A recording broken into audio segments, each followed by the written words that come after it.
But I'm excited for Valorant tournaments and the Valorant esports team. Maybe not a few of these tournaments, but we'll talk about that in a bit. What is one thing that surprised you when you were putting together your feature on Brax?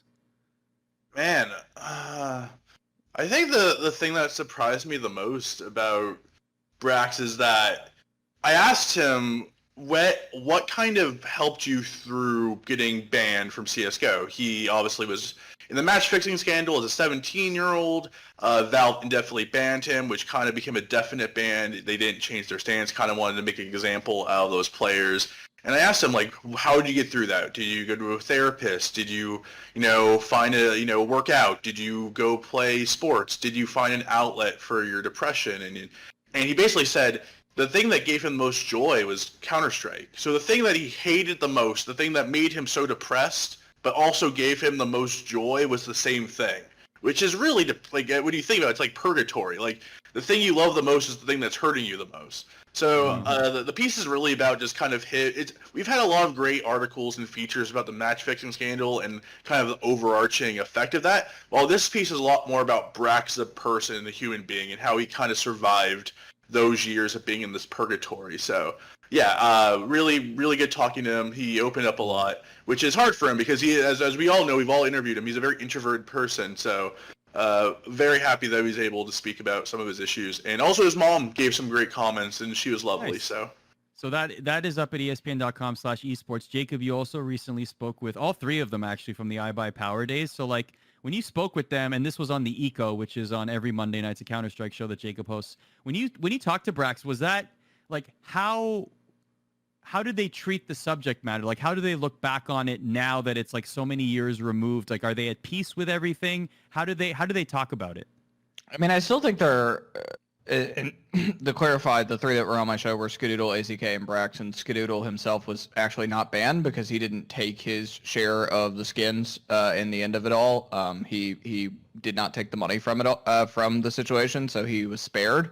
But in the case of Brax and AZK, like, did feel like they were ashamed to still be talking about it. You know, it is part of their legacy. I think that they certainly feel better overall and more at ease now that they have a pro playing career in a different game. I think that, knowing Steel and knowing Dazed, and Dazed actually just announced, the team captain from that iBuy Power team just announced that he was going to go pro in Valorant. So that's some news, a news item, I guess, as well.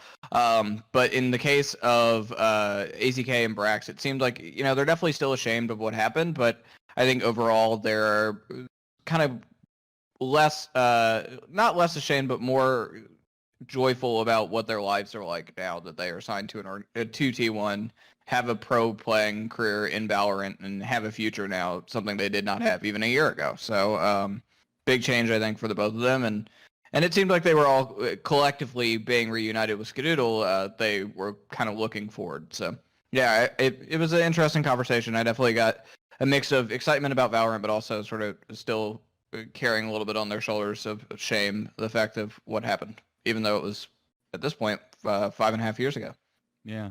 No shame for TSM this weekend in the Immortals First Light event, which was really the first time, I guess, we were able to see top-level competition with no content creators involved. We have seen TSM in action, and to Myth's credit, we talked about it last week. He did terrific in the showing that he was with the TSM squad and Twitch Rivals, but now we were really able to see teams play against each other the way that we would see them compete in major tournaments. So Immortals First Light happened, and TSM are your winners.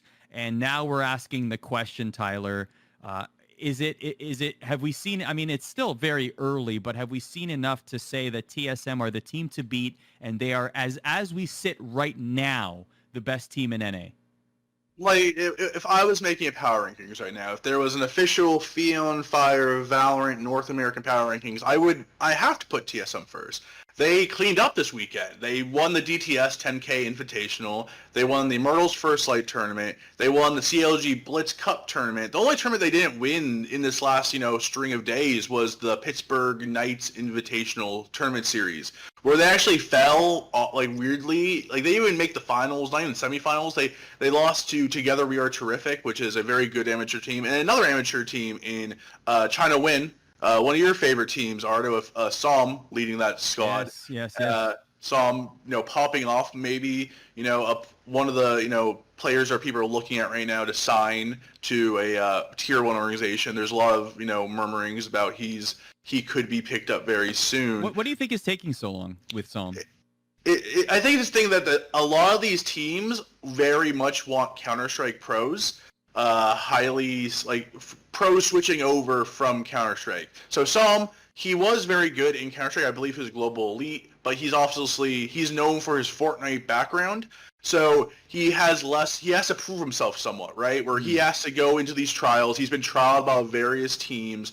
But I do think he's performed so well in almost every single tournament he's played in that he should either China Win should be picked up as a 5-stack and go to a tier 1 organization, or Psalm himself should be picked up and placed on one of these building orgs who are building out their team, like 100 Thieves, maybe someone else's team. There's rumors of, FaZe. I know RNG's out there, Team Liquid. So there's teams possibly that could pick up Psalm and build a team around him, but I do think Psalm is a player everyone should be watching out for. But for TSM themselves, yes, we should call them number 1 for now. The only argument would be T1. T1's only played one tournament. They won that tournament, but it was Twitch Rivals. It was a semi-serious tournament where TSM was in the final, but with Myth. Hayes is the shot caller for TSM, and they're much better of Hayes in the lineup.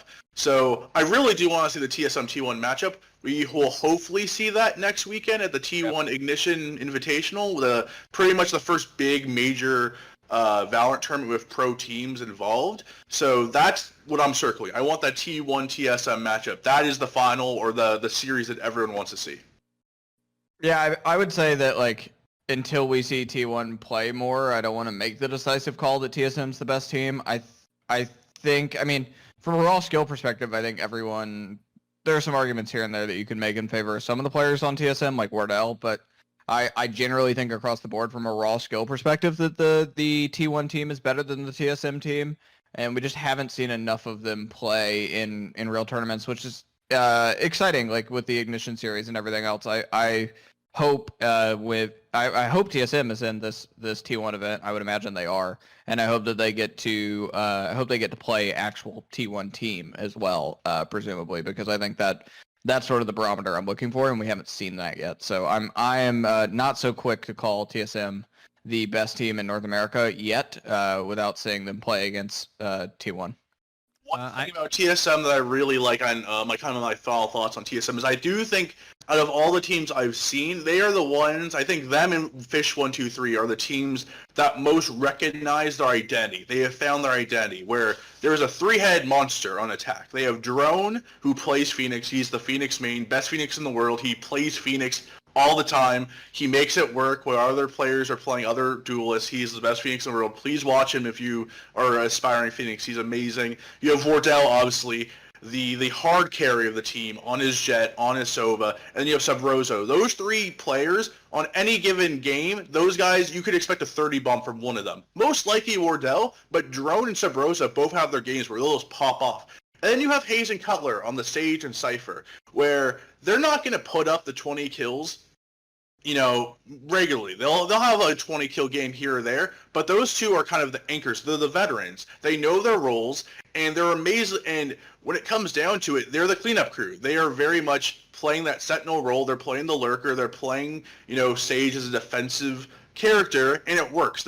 Everyone on this team knows their role, and that's something that I can't say about a lot of teams currently in Valorant, where I still think teams are figuring out their identity. I still think T1 mechanically might be better than TSM, but TSM definitely has the chemistry and the coordination and definitely the identity of what they want to do each and every single game that makes them my number 1 team right now. So shout out to TSM. Subrosa had a great tournament, particularly in the final. I have said this on Twitter. Wardell is my favorite player to watch right now. I just think he's very creative. Yeah. There was one play where he was on a box on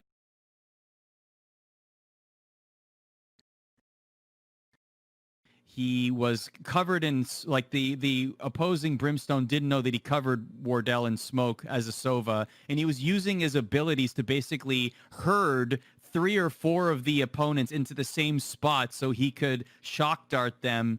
And then, he almost got a 4K back to back just from his like herding skills. It was incredible. I thought that he did a great job with the drone or the shock darts, the drone, and then the recon, and then shooting. And he shot within the smokes, which is incredible. A little bit great. of yeah, amazing. And you've called him the best op player out there right now. I think it's between two players right now. We'll see how Skadoodle does, right? Skadoodle's still getting used to the team. I still think Brax is amazing on the operator. A lot of the T1 players can play the operator, and I think that's more of the identity thing, right?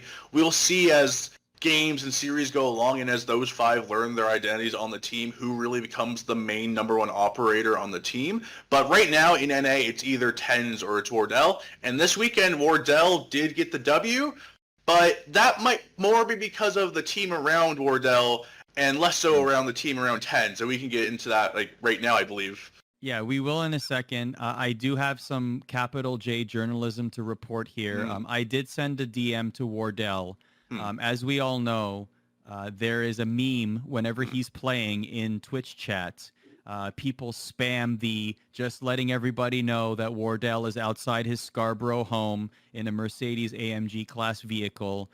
And I have gotten confirmation from a source that this is a Drake song called Time Flies, that Wardell allegedly is not able to use on his stream in fear of a DMCA claim.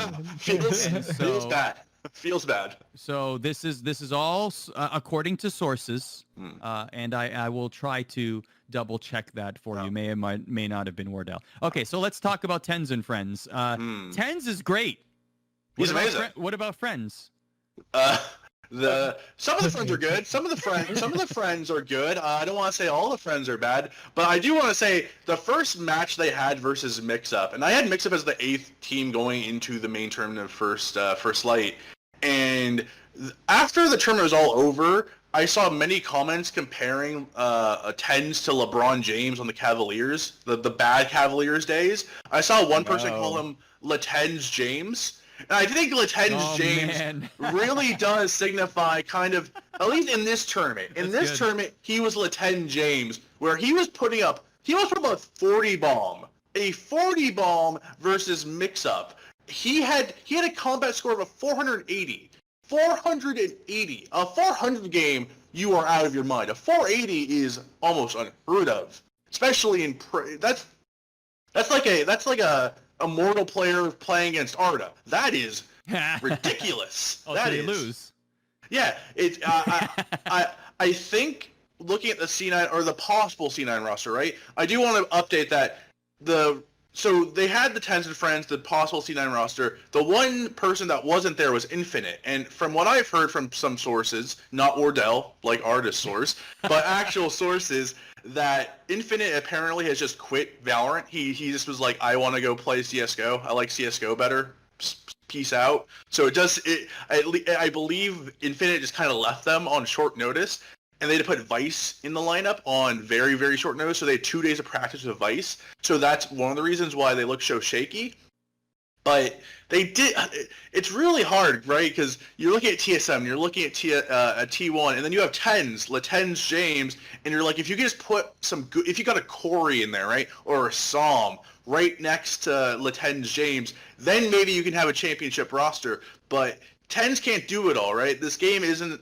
You can carry a far way in Valorant, but I don't think Latens James is going to grab any major championship if he doesn't have a more solid roster around him. Jacob, you hear anything about Latens James getting some backup here? Maybe a Kevin Love here or there? Maybe other players?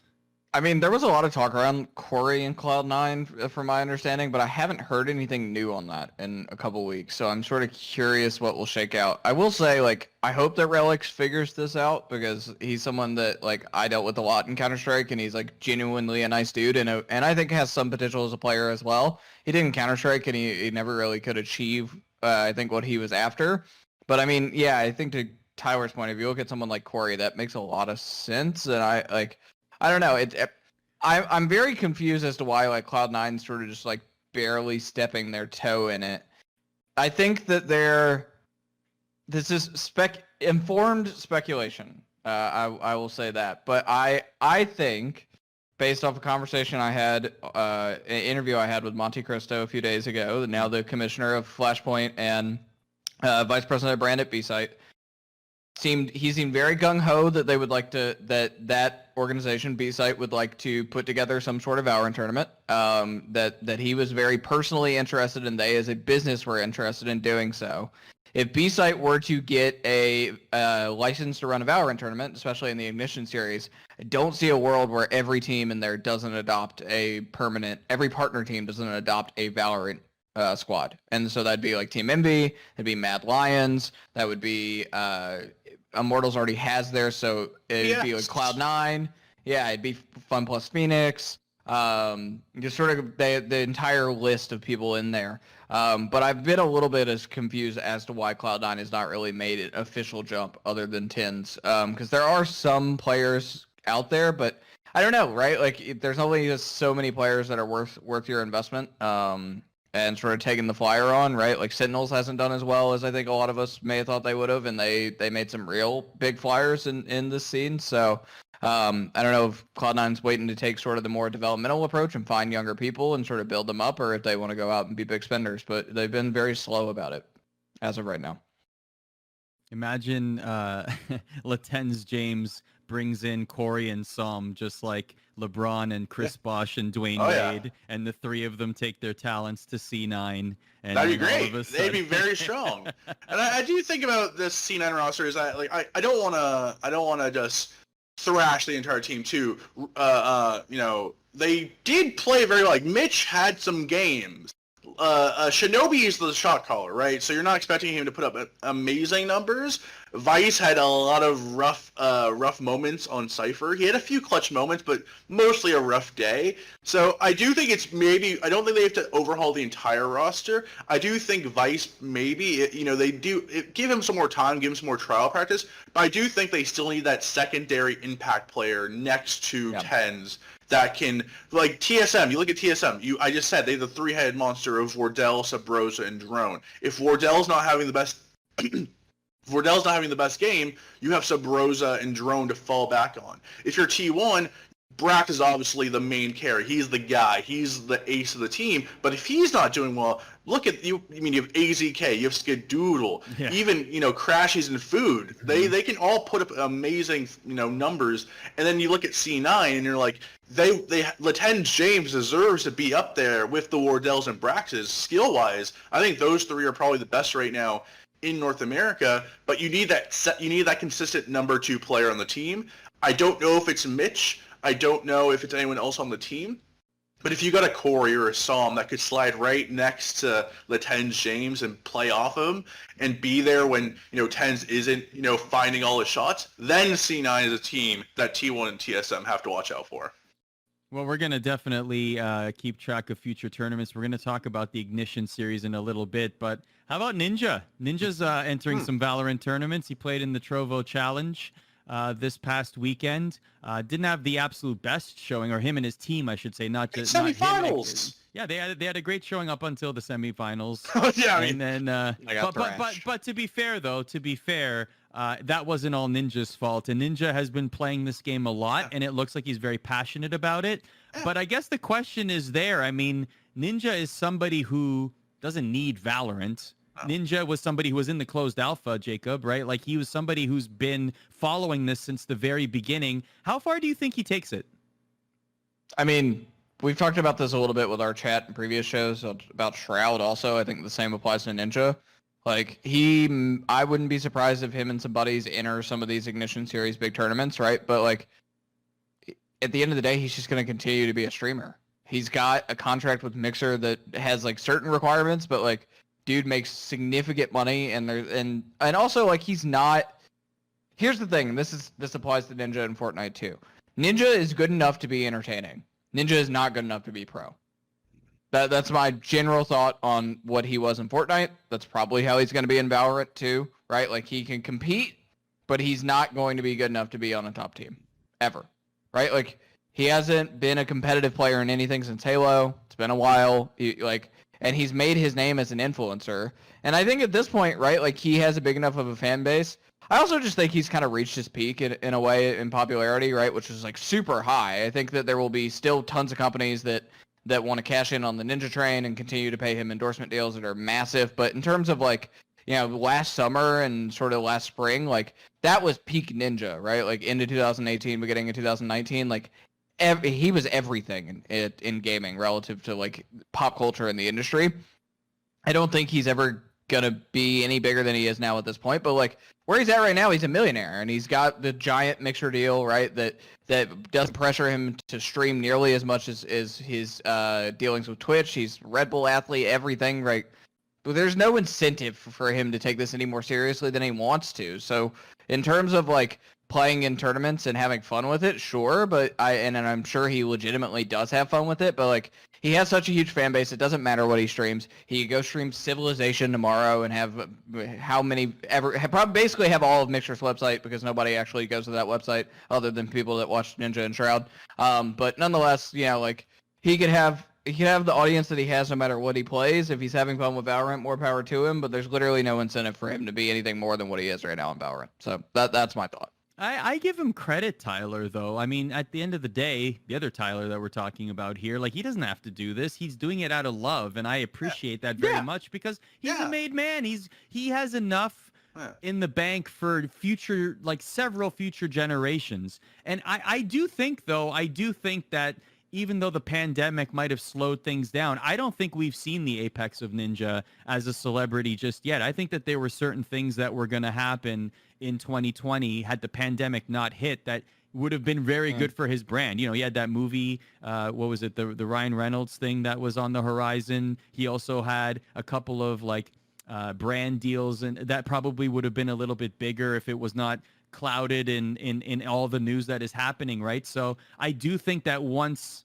we get a sense of normalcy back, and whenever that might be, I think Ninja will then continue to build his brand and really resume as an A-list celebrity somehow. I mean, I don't think he's going to fall off the face of the map tomorrow. That's not my point. I'm just saying, like, I think he will continue to be like we've seen with so many other people, everybody in FaZe and Nadeshot and all those guys, like, they are what they are, and they're going to continue to be popular, but like at one point they hit the peak of their celebrity, and they're going to continue to be incredibly relevant in the gaming sphere, but like it's kind of hard to go up from where they were, right? And that's kind of how I feel about Ninja, is like he hit such a high peak that it's just like at this point, like he's kind of just like he's going to continue to be an A-list celebrity, but he's going to kind of coast on that. And I feel like we see this more generally. I think that the way influencer culture works, particularly with streamers, is there's always someone new. Dr. Disrespect and Shroud and everything else that's come after Ninja. I think there will continue to be people, but there's literally zero incentive for him to do anything more than he wants to do. So I'm not slapping him around and like trying to critique him. Not at all. I just think like there's literally no incentive for him to be a Valorant pro, and so I don't think that's what he's after. I think he's just legitimately having fun, and if he wants to do that, yeah, more power to him. Yeah, he's not gonna be someone friendly. It's not. That's anyone who thinks that's outlandish. I just think he's a very competitive dude who really loves video games, and he's now on a contract with Mixer where he's not beholden to a single game. Like, if this was Twitch days, there is no way in hell, and I will repeat that, no way in hell Ninja, on a day of Season 3 Fortnite release, where everyone in the world is playing the game, millions are playing it, no way in hell is Ninja playing in a Valorant tournament on that day. There's no way, because he would literally lose millions of dollars that day. Yep. 12-year-olds would be revolting. They would be so mad. They'd be unsubbing like crazy, being like, I hate Ninja, he's the worst, he let us down, I want to see the water park, give me the water park, I don't want to watch Valorant. But now because he has that freedom, now that he has that freedom, he's a very competitive dude. He's found a game he enjoys, a game that he's not amazing at, but he's very good at. I believe he peaked at like Immortal 3. Like, he was pretty close to Valorant from what I remember. He was playing with Hiko. He played a lot of Hiko, a lot of the top players.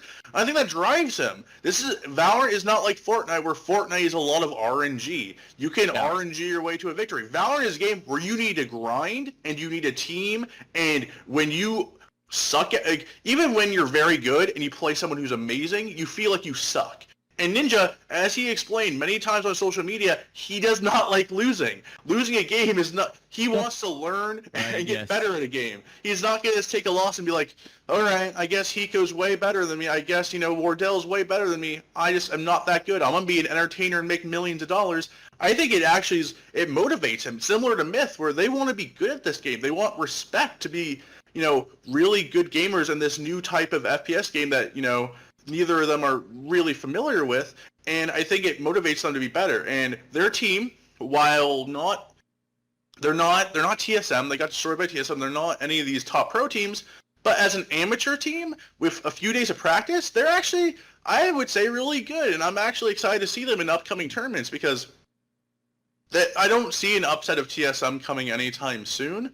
But if they're in the Ignition tournament, I mean, I think it's a fair bet that Ninja will be in the T1 tournament, A, because he's a big name, and B, because he's with Sony, who's also a big content creator on T1.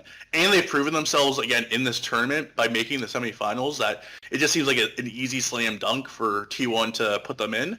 If they're in that tournament, I'm excited to see them play. I want to see them versus Immortals. I want to see them versus Laten James. Like, they're not going to beat TSM, but I do think with more practice, they could be respectable in defeat versus these big teams. And I know Ninja is going to get beaten by these teams, and he's going to want to practice more and more and more, because if he's shown that he's, under these players, he's not going to take losing, lightly. He's said this many times on social media. Yes, he has. Yeah. He's very serious about it, and that's what I like. That's what I admire about it. Yeah, to Tyler's point about him not being on Twitch, that's everything, right? Like the fact that Twitch is such a big platform that him leaving was a big deal, but it also wasn't. The fact that they're just going to find somebody else to replace him, and they have, in Lupo and Disrespect and others, right, who are still on that platform that have sort of risen up and become the face of the platform.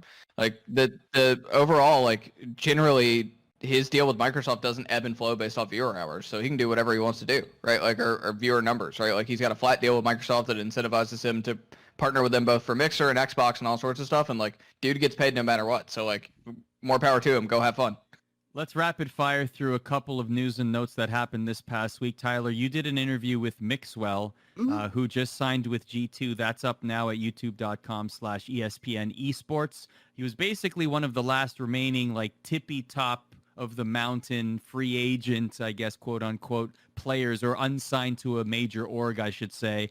What do you make of this signing for G2? And also, what do you think G2's approach will be to filling the rest of the roster?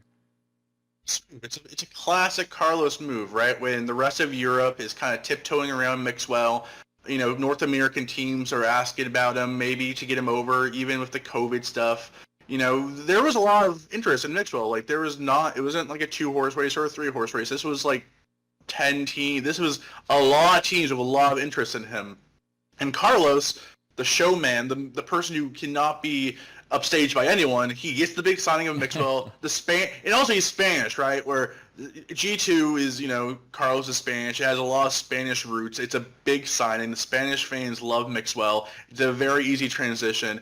And I think he's a good face for the team. I do think he's one of the better players in Europe, and one of the smarter players currently in Valorant. He's one of the only players who can make Viper work, so kudos to him. If you can make Viper work strategically in pro play and beat teams of a high caliber of Viper, then you must be one of the smartest players, because no one in NA is using her. So it's a really good starting block, right? It's very similar to TENS and C9 and T1 of Brax and, a Wardell or Sub Rosa for TSM. He's a very good core piece. He is that star player that you now want to build around with a few other star players, a shot caller, some supportive players. It's a great starting block, and now if they can build it out, I think G2 already has a huge lead in Europe, aside from a team if they pick up Fish 123, right? It's going to be the Mixwell team of G2, and then whoever picks up Fish 123 of, the numerous orgs who are building teams in Europe.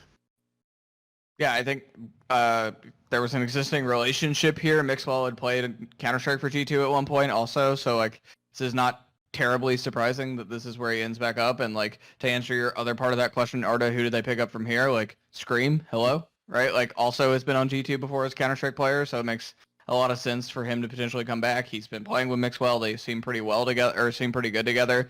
And then from there, I think you have a little bit more flexibility. I know we're going to talk a little bit about the allegations of cheating and match fixing against Artis, who was supposedly going to sign with this team, but nonetheless, yeah, like I think that from here you can kind of if you lock down Mixwell and Scream, you can kind of build a little bit and interchange around those guys.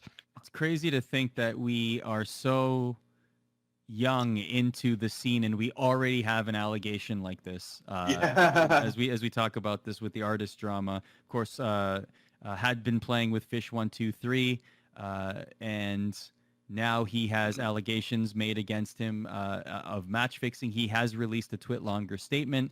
Tyler, just catch us up on some of the details and your thoughts on these allegations. Quick, I believe it was Gondok. He made a Medium post. He does a lot of work behind the scenes trying to find cheaters in the games, getting tips, and he made a pretty extensive article about Artis, the probably a lot of people I've talked to says the #1 operator player in Europe, kind of the ace carry of Fish 123. He left the team. He was kind of a free agent, bouncing back and forth. Finally, do we know why he left the team? I believe. I mean, in the article of the Gondok article, it does say he was believed to be on the way to G2, which would not be surprising, right? Okay. Where you have Mixwell, get Artis, the best operator, then you add Scream to the mix, and those three that's a three-headed monster right there. So Artis was alleged to have not only been talking about match fixing and cheating and buying cheats to implement. And he did come out and he did defend his statements very well, I would add. Like, he did give some really good proof. And now we're kind of at a standstill, right, where Artis defended himself really well. He's playing in the G2 Ignition tournament, which I would say is a very good sign for his future hopes of being on G2, that he was invited to this tournament. So at the current point, no further proof has been brought forth to counter-argument his defense of himself. So right now, I would say he's in the clear. I do think teams can reach out to him. I believe, if G2 has signed him, I don't think there's going to be an uproar about how, oh man, they signed a cheater, get the cheater out of here. We'll wait to see if there's more information that comes out. But I think right now he's greenlit to, continue on being a pro. But it does show that this scene has a lot of redemption, right? There's a lot of people, like, he has a shady past. That's one of the reasons why it was so quick for people to be like, get Artis out of here, get Artis out of here. This Valorant is a lot about redemption. I mean, I did the Brack story. Him and AZK, like, the redemption. I mean, Ziff from Fortnite, now one of the best amateur players in Valorant for North America. Now you have Artis. There's a lot of redemption stories, so you are going to see these kind of allegations pop up, and when they do against players who are trying to redeem themselves, they're going to have to defend themselves very, very well, because you get a second chance. A lot of these players are getting second chances at their career, and if they screw up in even a tiny way, they're not going to get a third chance. I think I just want to say to this point, right? Like, I think that I'd be surprised if Riot's not looking into this after that article. And I don't think that we'll see Artis get signed until Riot clears him. Yeah. And as far as I know, that has not yet happened. So I would be stunned if we didn't. I'll say, like, we'll see a post if something actually did happen, I'm sure, and we'll see nothing if it didn't. So that, but I don't think we're to that point yet. Hopefully the appropriate, signing, right? It'll either be like, welcome Artis to G2 or another European organization, or it'll be, we have found Artis to be guilty of, this, and this, and he will be suspended or banned from the game. One of the two things will happen. We're not going to hear like, oh, he's cleared by Riot. It's either going to be a team announcement or it's going to be a Riot notice. Right now, I tend to believe that it'll just be announced to be on G2, because I do think the Artis-Mixwell duo, and if you add Scream to that, that's scary. That's the scariest thing you could probably build right now in Europe. So I kind of, as the fan who wants to see the best teams possible, I kind of want that to happen. But if he has cheated and Riot can figure it out, and they do find claims that he has been looking to, buying cheats and everything around that, then of course, like, a game that is priding itself on its, anti-cheat system, they need to snuff that out before even the esports scene can start.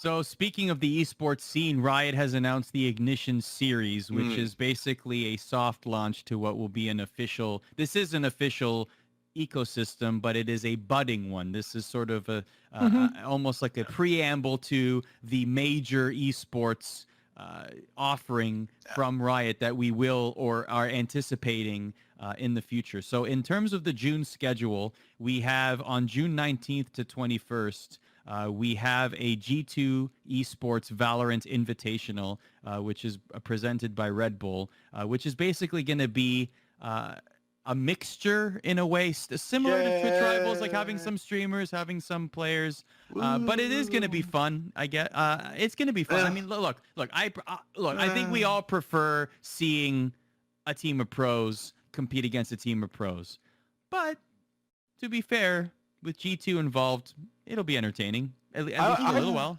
I like some of the players in this event too. Obviously Mixwell's noted, but like Existence and Draken, also two former top Counter-Strike guys in Europe as well, once upon a time, on good teams like Fnatic and G2 actually, in the case of Existence. So yeah, like this is exciting. I think that I think many people in Valorant I feel probably aren't as familiar with European Counter-Strike, especially in the sort of tier 3, tier 4, where these types of people have been playing more or less lately. But yeah, there are some good names in here. I'm excited. I actually like that the Ezok team because I talked about Lothar previously about Twitch Rivals. Like, he's a really fun guy to watch. He was a top Hearthstone guy. Then he got into Gwent, obviously, again, but never took off, and he was really good at that as well. And then, like, been watching him play Valorant, and he's actually not bad.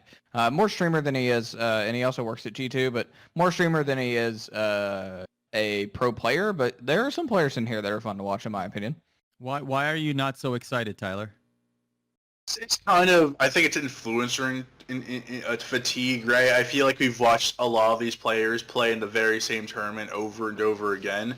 I mean, I talked to Mixwell today, and Mixwell, I asked him, the Prodigy, when you talk about like ELO rankings and who's the best Valorant team in Europe and who's the most talented, people say Prodigy. They're the pride of Europe, along with Fish123. And Mixwell was just like, oh yeah. Like, we have a what's up. We're in a group chat together, and then Jerome, our manager, basically says, okay, who wants to play today in a tournament? And then 5 of us say, I guess we'll play, and then they'll jump online, play the games, finish, go home, and then just not think of it again. They never practice. Like that. The scene of like, it's so different than the NA scene that are practicing daily. Like, Hiko's even practicing, and he doesn't even have a fulfilled signed 5-stack yet, right?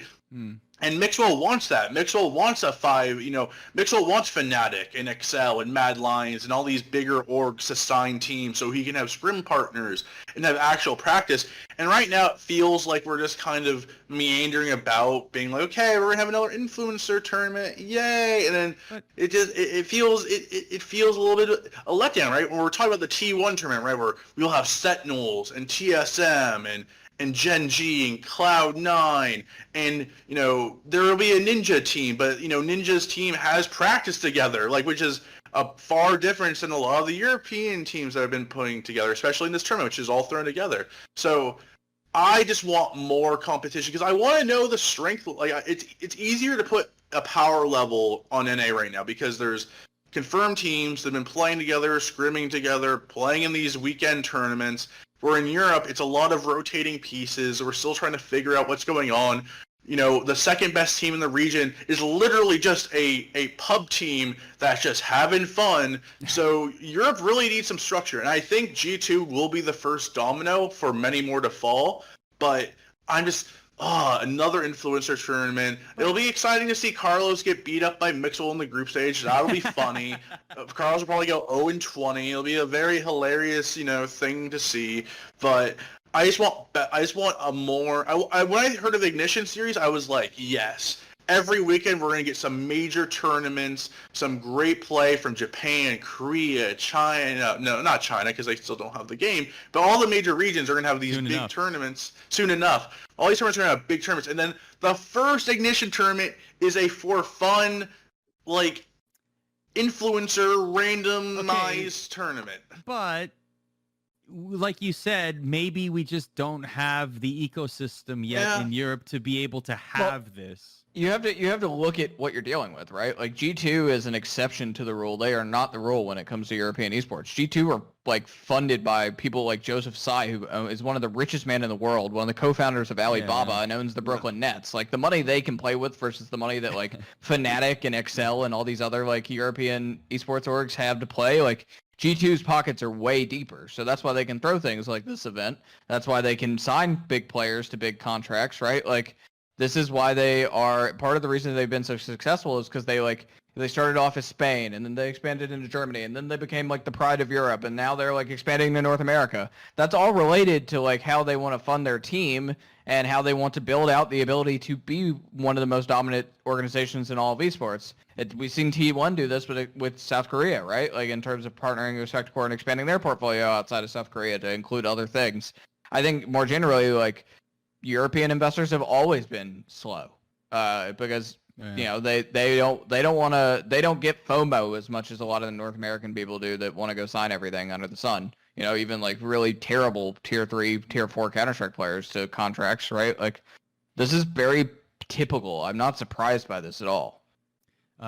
Well, there is another tournament happening in Japan this weekend, Tyler. More serious.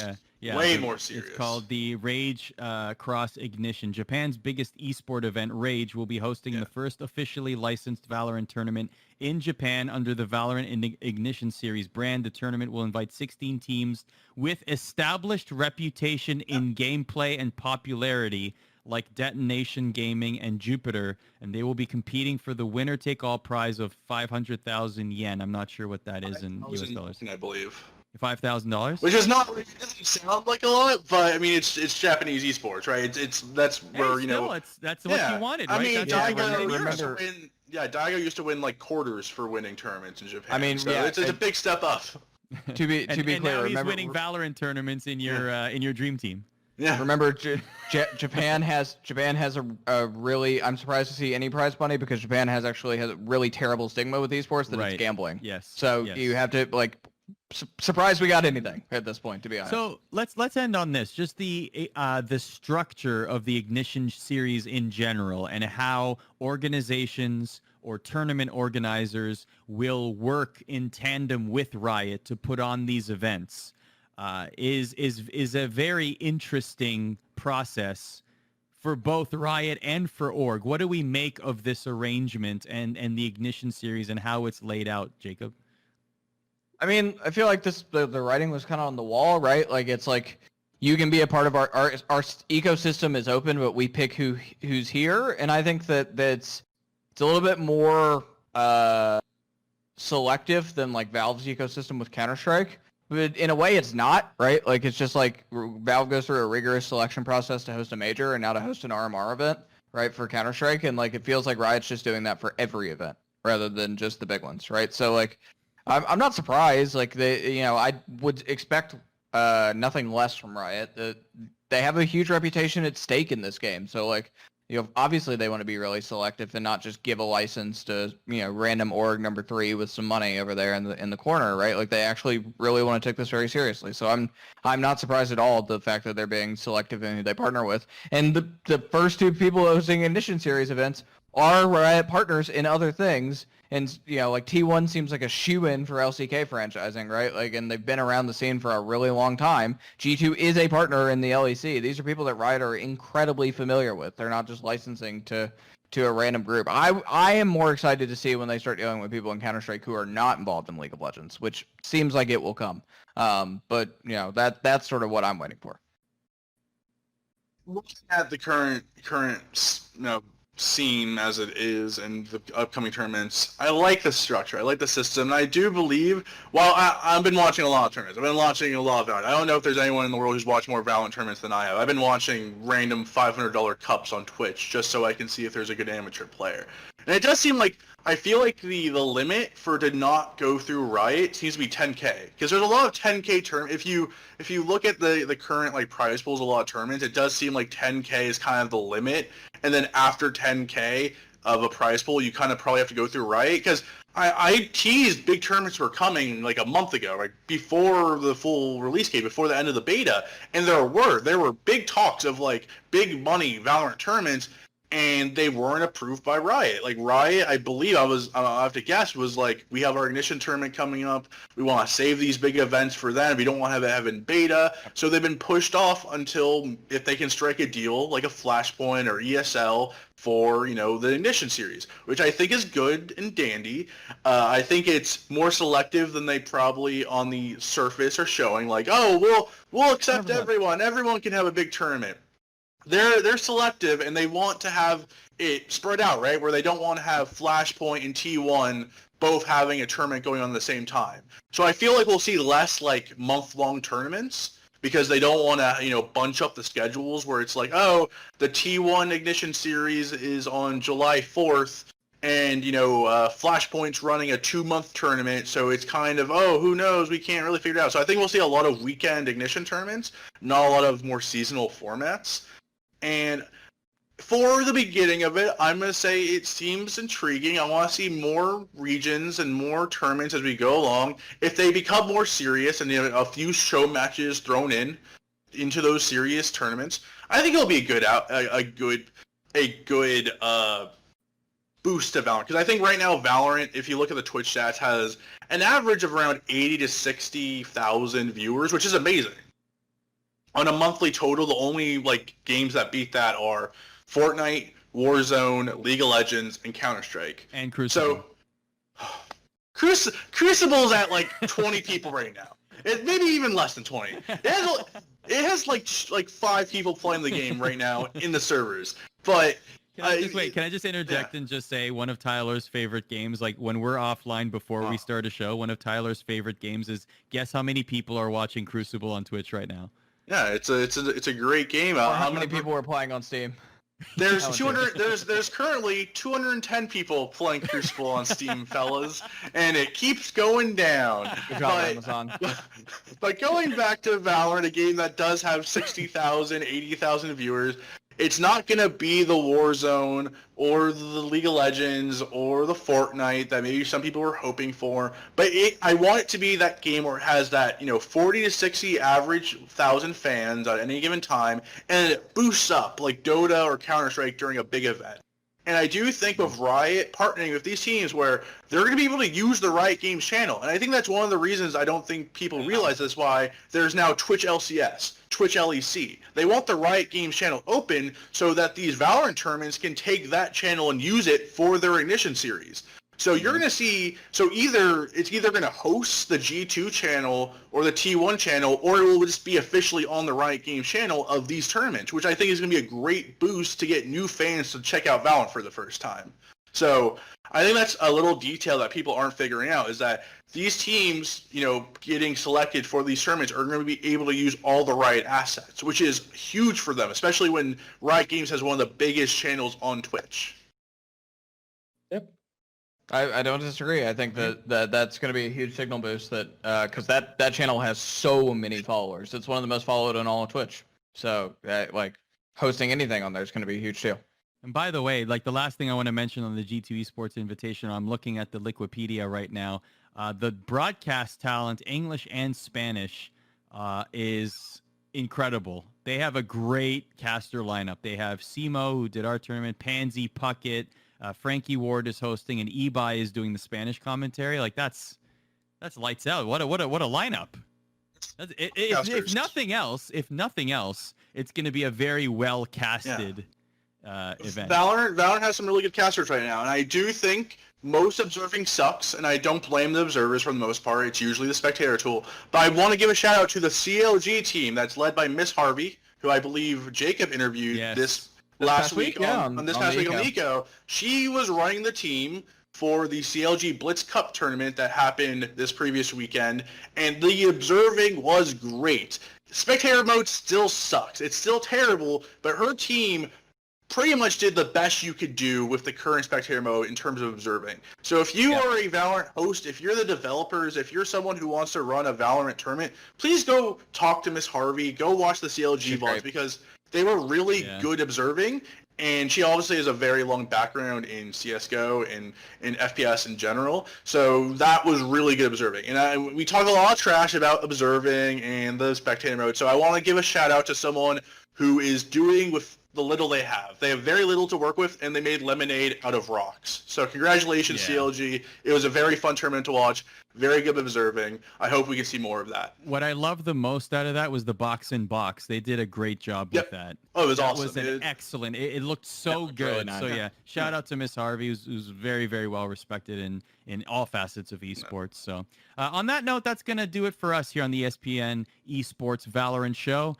So long as there's Ignition events, which I imagine will be popping up out of the woodwork as the weeks go by, we're definitely going to be talking about announcements. We're also going to be talking a lot about upcoming tournaments and recapping them as well. This show happens every single Thursday, normally on Twitch as well at 8 p.m. Eastern. You can also find this in podcast form. Wherever you pick up your audio, you can hear us in podcast form every single week here on the ESPN Esports Valorant Show.